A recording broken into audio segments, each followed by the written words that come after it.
So Keir, tell me a bit about yourself for people who don't know you. I'm a singer-songwriter from a town called Fort William in the Highlands of Scotland. Um, I've been writing songs for a couple of years, and I just released my second single Nice. just yesterday. So yeah, that's me. That's the quick rundown. That's a quick rundown. Yeah. How did you get into music? I got into music. I think I started playing guitar first, so that was always something that I'd done. But I was quite a sporty person when I was younger, so music was always just something kind of on the side. But I had like quite a musical family, so my dad probably got me into playing more and playing in front of people. And then I'd done the school talent show. That was my first my first gig, and then I won that. So I've been kind of doing it since then. I guess that gave me a bit of a confidence boost. I think that's what properly got me into music. Yeah. All down to the skill talent shows. Yep. They're not as bad as some people make out. So you just said you've just released your second single, Yeah. Hollow. Tell me a bit about the background of it.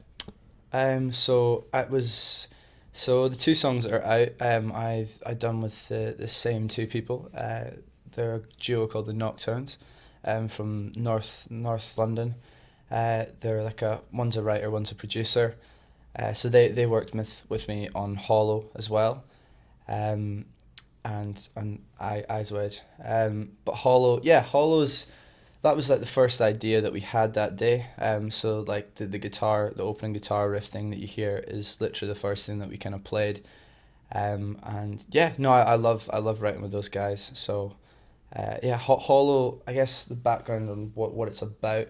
I guess it's just about kind of not needing anyone else, not relying on anyone else, kind of thing. Being good on your own. I guess that sums up what the song is about. But yeah, it's travelled quite a bit. This song, it was mixed over in LA by a guy called Matty Green. Obviously, it was produced and stuff in London, and then it got mixed again in London.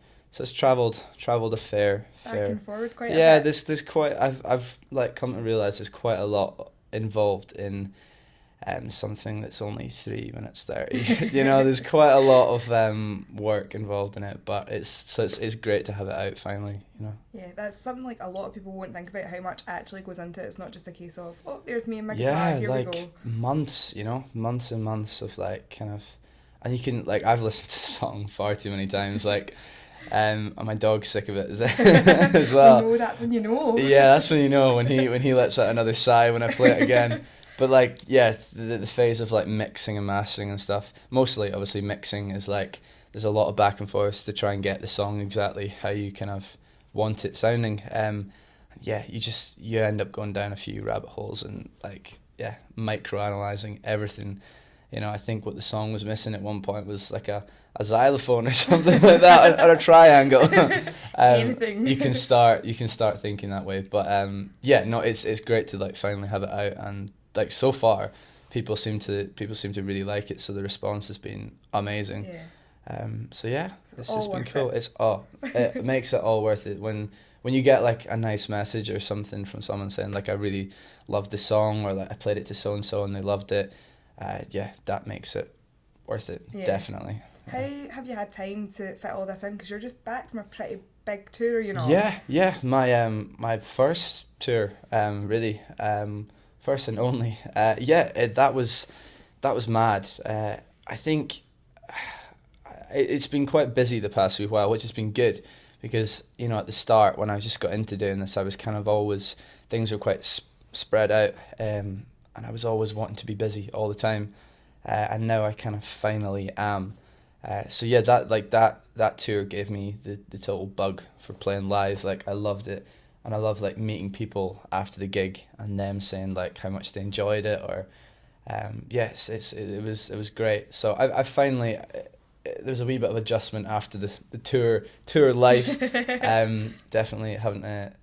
Go on a diet now and get back to the gym, but there's a bit of adjustment, but it's been great. And like the odd day that I'm home as well, it's really nice to go home to a small town and kind of just chill out a little bit, because Like, the appreciate it more. cities scare me a little bit. See, when it's quite intense when you're there a lot. Yeah, you go back to a small town and life moves very, very slowly. You're just like, I can breathe for 5 minutes. Exactly. Yeah. Where was your favourite place to play? I'd say the best gig I've probably played to date was the O2 Academy in Liverpool. Okay. So that was unreal. Like, that was probably the most people I've played to as well. Yeah. It was like, yeah, it was pretty packed out for when I walked on stage, and I've played to like a couple of people sometimes, and as a support act, that's what you've kind of got to do. But this was like the most ridiculous thing ever, walking out on stage and seeing like a full kind of crowd there, like cheering, and got them singing along and stuff. Yeah, it was amazing. And then Key West, they took me back on stage when they were for one song. I had like 5-10 minutes to learn it backstage, and I was proper sweating. But That's a lot of pressure to put on someone. Yeah. I just kind of like joined in when I knew the words or something. But yeah, because my mind is like my memory is like a sieve. So, but it was that was incredible. So yeah, that definitely kind of inspired me to like keep going and keep gigging as much as I can. Really. Yeah. Speaking of, you've got like quite a lot of festivals lined up for next year. But I'm gonna have to mention Hogmanay. Hogmanay, yeah, that's gonna be a bit different to the norm. That's a bit of a strange one. That, yeah, that's yeah, I can't quite get my head around that, to be honest, and I don't think I will until I'm on stage and I'm kind of. Do you know what? It's gonna go two ways. It's either gonna go really, really well and it'll be the best thing in my life, or I'm totally gonna bottle it on stage. And either way, I'm still gonna remember it. Yeah. But yeah, no, it's gonna be a great gig. Like, what an opportunity. Yeah. Like, the most people I've played to, is probably just over 1,000 or something, which is a lot of people. It was that was the O2 Academy. But this is going to be like 10,000 or something. Yeah, like, I've only done can't get my head around that. Once. And it was mental. Yeah. You can't move for. I don't want to put the fear of God into you, but you can't move for people. Not at all. It's not at all. so much fun. I'm not nervous. Except glazing over. But like the good thing is that like everyone's in a good mood, really. Yeah. So you can't. I mean, I'm saying this now, but like, I'd imagine you can't go too far wrong. Everyone's going to be in a good mood, and there's so many amazing acts on, so I can't wait to like finish my set and watch some great acts. So who are your like main influences then?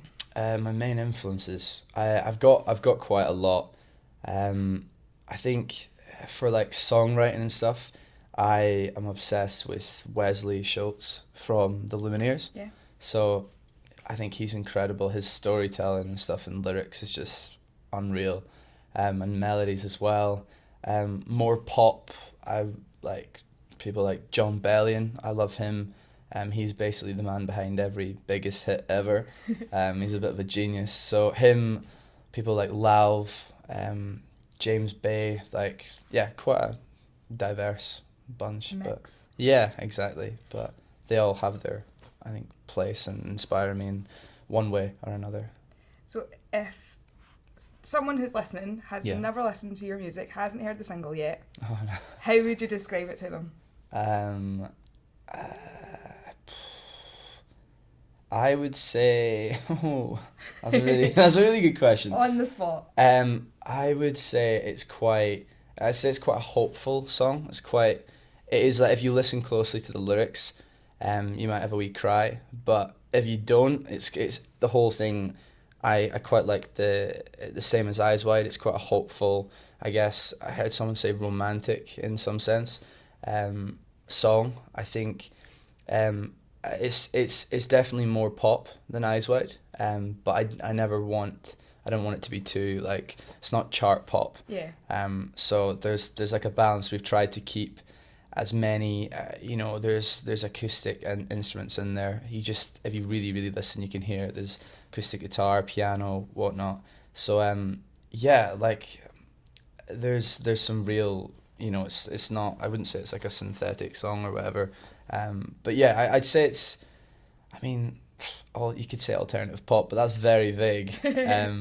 But yeah, I guess that's probably what the bracket that it would fit under. That's a big bracket. Well it's done. It's a big well bracket, done. but yeah, I'd say that I'd like to think it would probably fit under a bracket like that. But well, I mean, yeah. We're gonna have to listen to the song now anyway. I guess I'll let the people decide. Let the people decide. I know you've just released it, but what's next for you? What's next for me in terms of songs, like releases? So I've just last week there I finished probably what was one of the best weeks that I've had ever. Writing songs with loads of people. I was at a writing camp for a week. Working with some French writers and producers and other people around Scotland, all over Europe really, and written some of my favourite songs. Yeah, there's a few curveballs I think to come, definitely. There's some ballads, there's some songs that you probably wouldn't expect me to have written, but I think they'll all have their place eventually when things get worked out. But yeah, there's definitely a lot of songs that I'm really, really happy about. I'm really proud of. So it's getting the timing right to release them and stuff, I guess, and getting the money to afford it. Amazing. Well, thank you so much. Yeah, thank you very much for chatting to me. Cheers.